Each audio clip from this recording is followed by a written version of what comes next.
Olá, seja muito bem-vindo ao DC Notícias Web, um ótimo início do ano 2021 para você. 1º de janeiro, DC Notícias Web vai apresentar para você duas importantes entrevistas. Uma delas com a professora mestra Alessandra Bussador sobre os cursos EAD da UDC. E também você vai rever uma entrevista do vereador eleito Ney Patrício. Fique com a gente e acompanhe.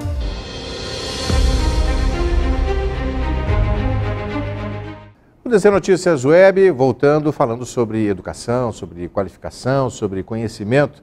O nosso bate-papo hoje é com a professora mestra Alessandra Bussador, que é a coordenadora acadêmica dos cursos de EAD da UDC. Antes de mais nada, professora, eu queria agradecer muito a sua participação no DC Notícias Web. Como eu disse, falando sempre sobre coisas boas, qualificação, sobre educação. É um prazer recebê-la. Eu fico feliz também de estar aqui para a gente trazer aí um pouco mais de informação para os nossos alunos, né? Professora, não tem como a gente não conversar sobre a questão do ensino à distância no momento. Na verdade, nos últimos anos, o EAD vem aumentando cada vez mais a procura, mas esse ano acho que o fato de muitas pessoas precisarem ficar em casa, enfim, e ao mesmo tempo não perder tempo com conhecimento, com aprendizado, o EAD aumentou ainda mais, é um momento diferenciado do ensino à distância, não é, professora? O EAD, para falar a verdade, ele está ganhando força, né? Está virando uma tendência, porque a nossa vida é muito corrida, né? Então, aquele aluno que já tem a sua vida profissional, podemos dizer, já tem a sua família, trabalha o dia inteiro, né?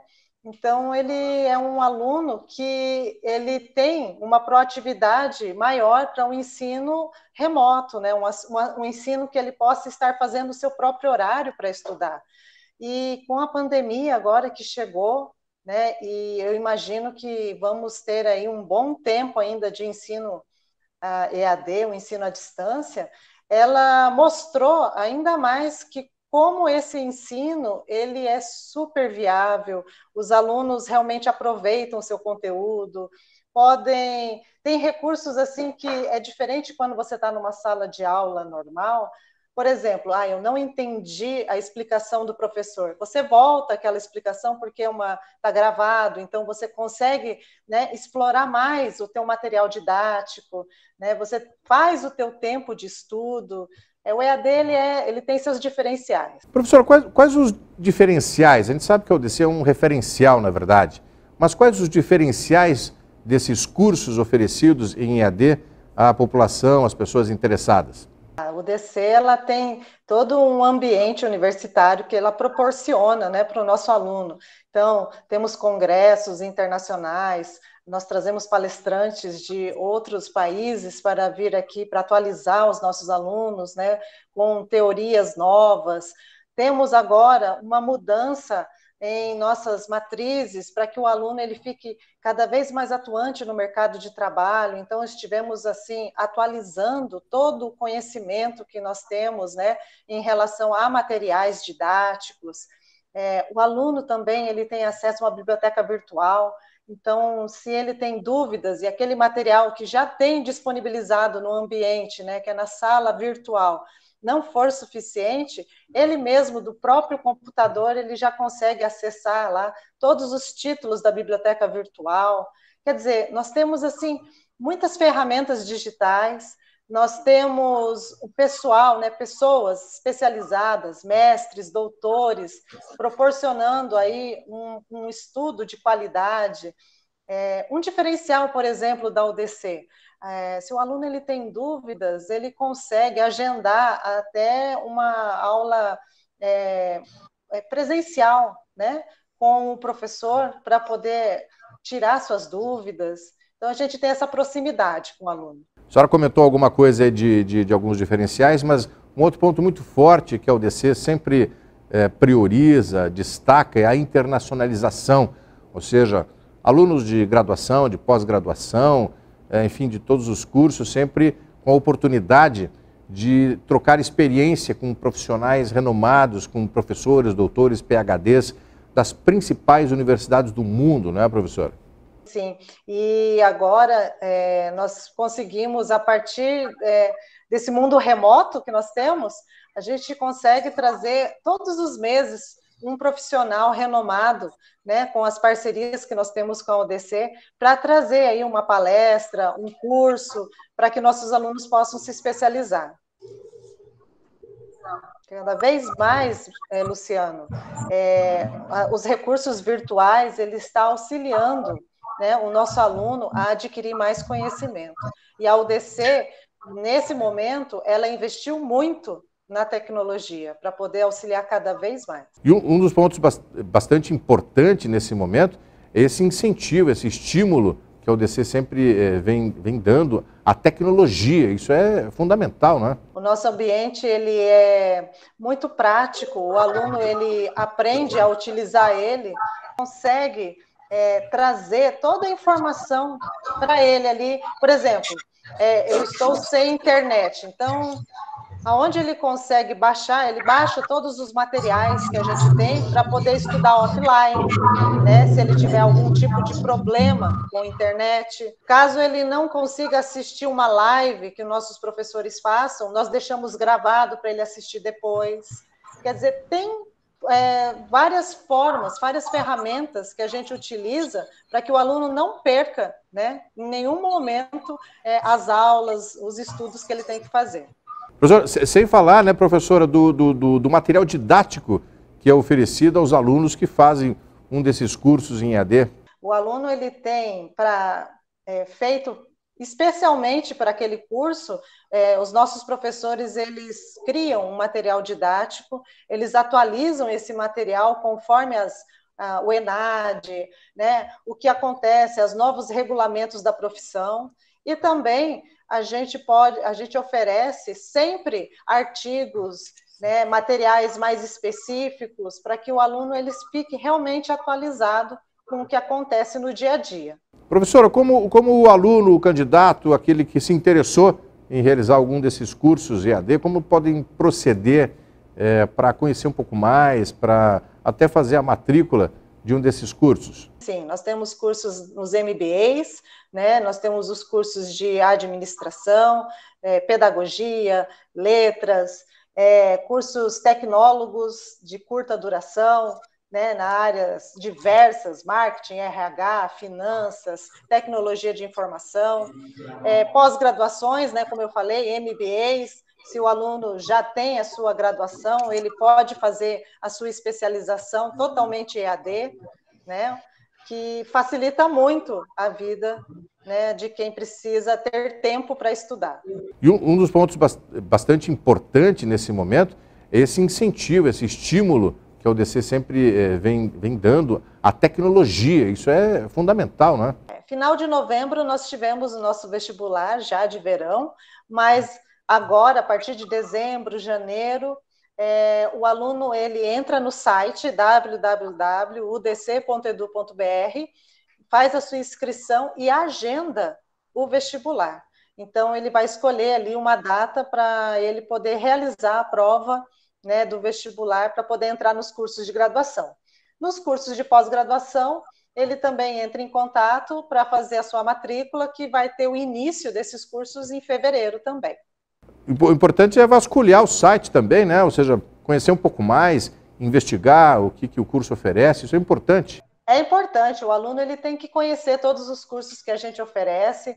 Temos polo em Medianeira e em Maringá também, né? Então, se o aluno ele não mora em Foz do Iguaçu, e sim na região, no entorno, ele pode estudar em Medianeira, por exemplo, né? Que vai ser mais próximo se ele estiver lá em São Miguel, né? Em Santa Helena, em outras cidades aqui da região. Professora mestra Alessandra Bussador, gostaria de agradecer mais uma vez a sua participação, a sua presença no DC Notícias Web, mais uma vez destacando que sempre é muito bom falar sobre conhecimento, aprendizado, sempre visando o futuro. Obrigado mais uma vez, professora. Muito obrigada também, Luciano. Foi muito bom estar aí com vocês.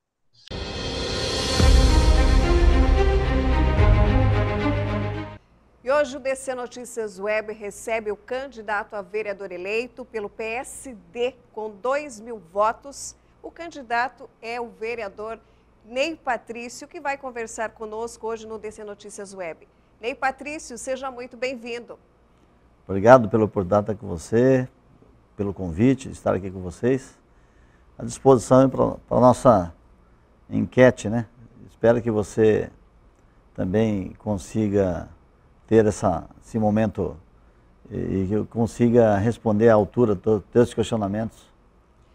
Antes de mais nada, gostaria de falar dessa votação. Como é que foi esse processo? O senhor volta para a Câmara mais uma vez, o senhor que já, aliás, também já foi presidente da Câmara de Vereadores de Foz do Iguaçu. Conta um pouquinho o porquê dessa volta para o Legislativo.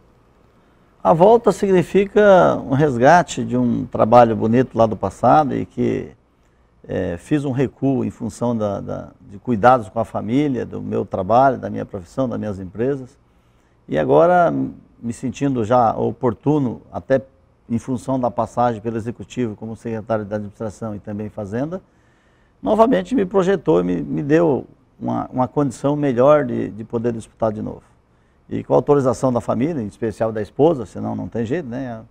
E a gente está voltando então para retribuir e contribuir um pouco com a sociedade, tudo aquilo que nós já aprendemos, aquilo que a gente já conseguiu fazer na vida, tanto no setor privado quanto no setor público, em especial nessa recente passagem pela Secretaria da Fazenda. Pois é, o senhor também tem uma experiência, além de já ter sido vereador no passado, presidente da Câmara, que a gente vai detalhar um pouquinho mais nessa entrevista. O senhor também tem uma experiência no governo, no atual governo do prefeito Chico Brasileiro, na pasta de administração, da Secretaria da Fazenda, que são duas importantes pastas do município que contribuem aí para o crescimento e desenvolvimento de alguns setores. Conta um pouquinho para a gente sobre essa experiência que também vem agora para vereador contribuir nesse trabalho. Olha, foi uma experiência espetacular, difícil, muito complexa, porque naquele momento que o prefeito Chico Brasileiro me convidou para ser o secretário de administração, ele também estava assumindo a prefeitura com uma situação bem caótica, deixada lá pelaquela gestão desastrosa anterior, e que nos deixou numa condição desfavorável para fazer um governo normal. Normal, em todo o mandato do Chico, certamente não foi. Já pegamos aquela situação, uma situação financeira bem complicada da prefeitura, com dívidas, com autoestima tanto do servidor interno quanto dos fornecedores e da cidade, autoestima em baixa. E as primeiras providências foi retomar essa credibilidade da prefeitura para com a sociedade, em especial com os servidores e fornecedores da prefeitura que tinham seus débitos atrasados. E aí foi trabalhado muito bem isso, as contas do município toda complicada, e nós conseguimos deixar isso em dia, mudando o conceito C, que é um medidor do Conselho Nacional de Financeiro, de C para A já em 2017. 2018 também conceito A e 2019 também fechado conceito A. Significa dizer que as contas foram recuperadas, foram ajeitadas e nesse período a gestão do Chico Brasileiro conseguiu avançar muito. Quando estava no pico, veio a nossa pandemia, essa pandemia mundial, que acabou atrapalhando todos, né? E todo mundo, é difícil você ouvir alguém dizer que não perdeu nada com isso. Certamente uns ganharam, outros perderam, mas a grande maioria perdeu mesmo. E aí atrapalhou então a sequência disso. Mas foi uma experiência muito boa, porque conseguimos ver também por dentro do balcão aquilo que nós enxergávamos sempre por fora, do lado de fora. Eu sou um operador da classe contábil e também do direito, e aí utilizava muito os serviços dos diversos órgãos públicos, a exemplo da prefeitura, a exemplo da própria Secretaria da Fazenda, e aí você conseguia enxergar isso por dentro, entendendo que precisava mudar algumas coisas internamente para que o cidadão, o pequeno empresário, tivesse o seu tempo de espera mais reduzido possível. Esse foi o grande desafio. Trabalhamos muito afinco nisso. A inclusão digital, modificando os processos e tentando cortar etapas de processo, etapas desnecessárias às vezes, ou outras necessárias, mas que pudesse juntar com outra, para diminuir essa angústia do cidadão em esperar determinado resultado de um documento ou uma solicitação, e isso foi muito bem trabalhado. Conseguimos avançar também da inclusão de muitos serviços diretamente no site. Também, até no WhatsApp, implantamos lá nos últimos meses, que ainda estava por lá, um canal de comunicação do cidadão, do empreendedor, com a Secretaria da Fazenda diretamente, obtendo informações, sem a necessidade de ter que estar deslocando da sua residência ou do seu trabalho até a Secretaria da Fazenda, pegar uma senha, pegar uma fila. Isso tudo eu entendia, e também a pedido do prefeito Chico Brasileiro, que pedia sempre que nós tínhamos que trabalhar, fazer de tudo para destravar. Ele chamava, nós tivemos um programa de Destrava Foz, que foi um programa que em todas as secretarias foi feito um trabalho bem amplo nesse sentido. E aí a gente tentando reduzir essa burocracia imensa que tem. Ainda tem muita coisa, apesar do avanço, tem muita coisa para se fazer. Então, vindo para a Câmara agora, como legislador, como fiscalizador do Poder Executivo, vou trazer essa experiência para poder exigir do Poder Público, ou auxiliar, ou dar sugestões, de forma que isso continue nesse trabalho, que a Prefeitura tenha essa consciência, o respeito maior ao cidadão, que é o usuário do serviço público, que deve ser respeitado, sendo ele contribuinte ou não. O senhor falou desse trabalho agora com o Executivo, dessa experiência que o senhor teve nesses últimos 4 anos, que agora congrega também numa parcela de contribuição nesse trabalho na Câmara, talvez nessa renovação, com certeza, porque a gente percebe que a maioria são do partido do PSD, que é o mesmo partido do prefeito Chico Brasileiro.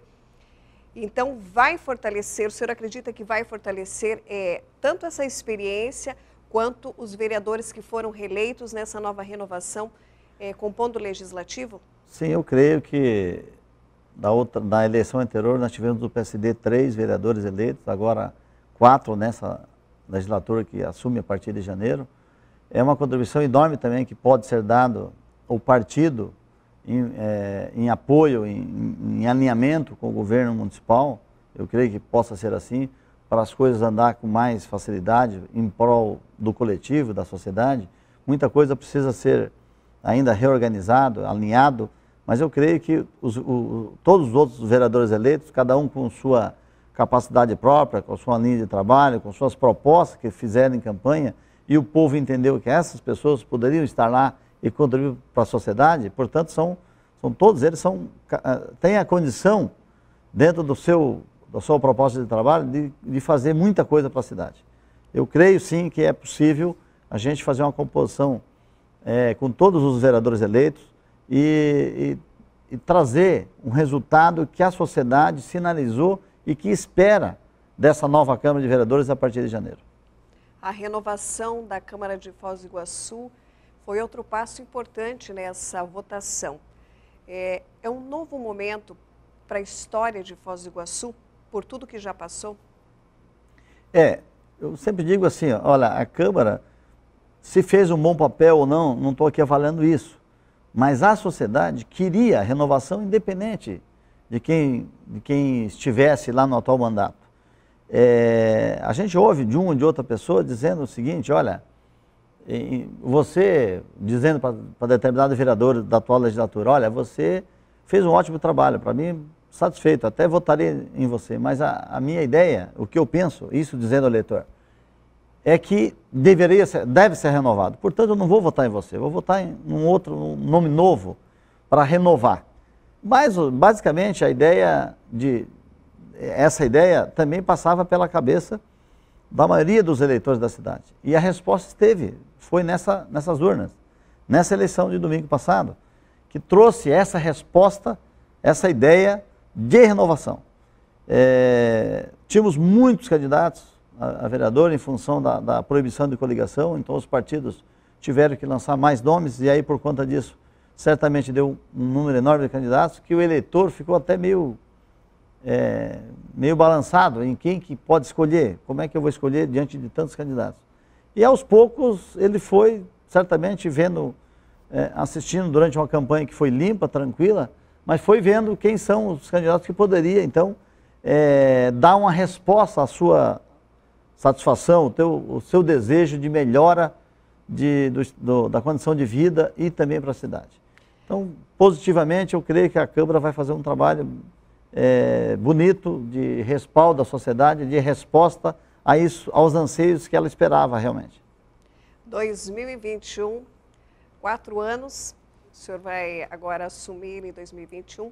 Qual é a linha a ser seguida pelo vereador Ney Patrício?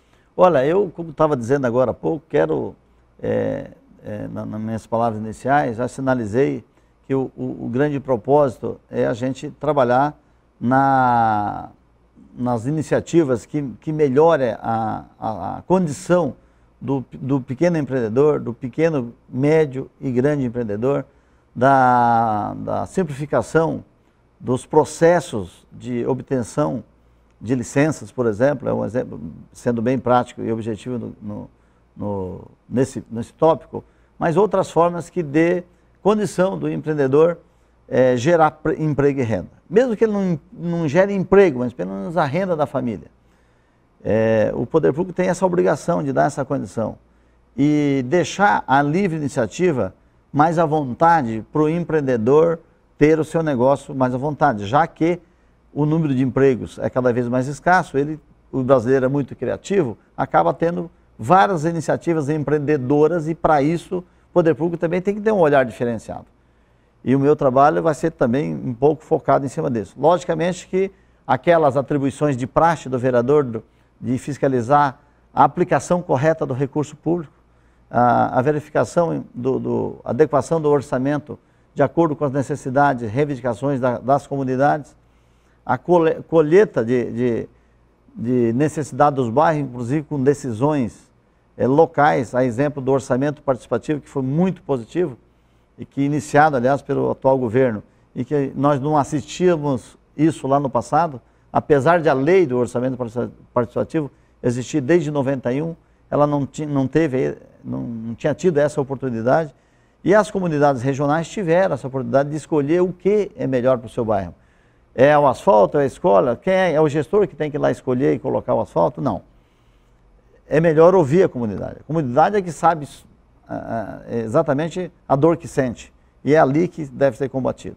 Né? Sem falar, né, da necessidade de você dar uma atenção especial e continuar trabalhando naqueles 3 chavões. Da saúde, educação e segurança. Isso é o mote número 1 de qualquer parlamentar ou gestor público, tem que dar atenção primeiro para isso. Mas tem outras necessidades paralelas também. Eleger as questões de prioridade é a comunidade que tem que decidir, não é o gestor impor que tem que ser isso ou aquilo.